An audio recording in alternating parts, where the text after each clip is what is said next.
ជំរាបសួរលោកគ្រូខ្ញុំបាទឈ្មោះរៃធីវីសិស្សថ្នាក់ទី 11A នៃវិទ្យាល័យទីបាទថ្ងៃនេះខ្ញុំបានមកបកស្រាយលំហាត់មួយដែលតកតងនឹងលំហាត់ភាគរយជាម៉ាក់ដែលលំហាត់នេះនិយាយថាភាពសំណាបសូយ៉ូមខរួតមកក្រាមក៏បានត្រូវបានរំលាយក្នុងទឹក70ក្រាមកែនេះលំហាត់ភាគរយជាម៉ាក់នៃសូយ៉ូមខរួតដែលមាននៅក្នុងសូលស្យុងខាងលើ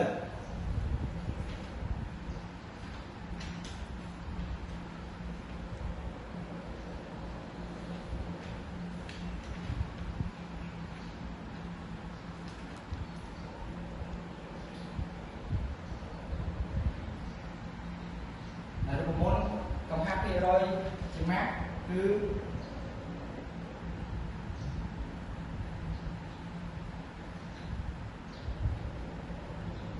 កំហាប់ភាគរយជាម៉ាក់ស្មើនឹងម៉ាក់រលាយ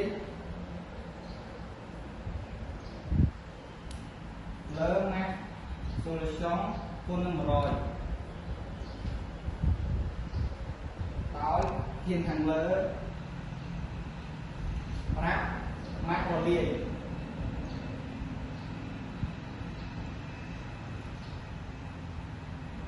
នឹងម៉ាក់រលាយដូច្នេះយើងអត់មានម៉ាក់សូលស្យុងយើងរកម៉ាក់សូលស្យុងតែម៉ាក់សូលស្យុងស្មើម៉ាក់រលាយបូកម៉ាក់រលាយតែម៉ាក់រលាយស្មើ10ក្រាមបូកនឹងម៉ាក់រលាយស្មើ70ក្រាម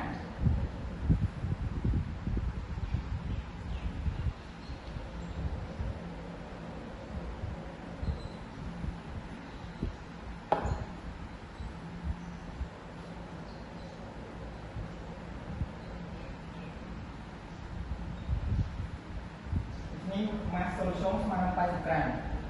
នាំឲ្យកំហាប់ភាគរយជាម៉ាក់ស្មើនឹងម៉ាក់រលាយស្មើនឹង10ក្រាមលើ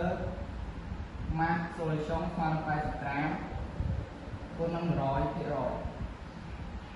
ស្មើស្មើនឹង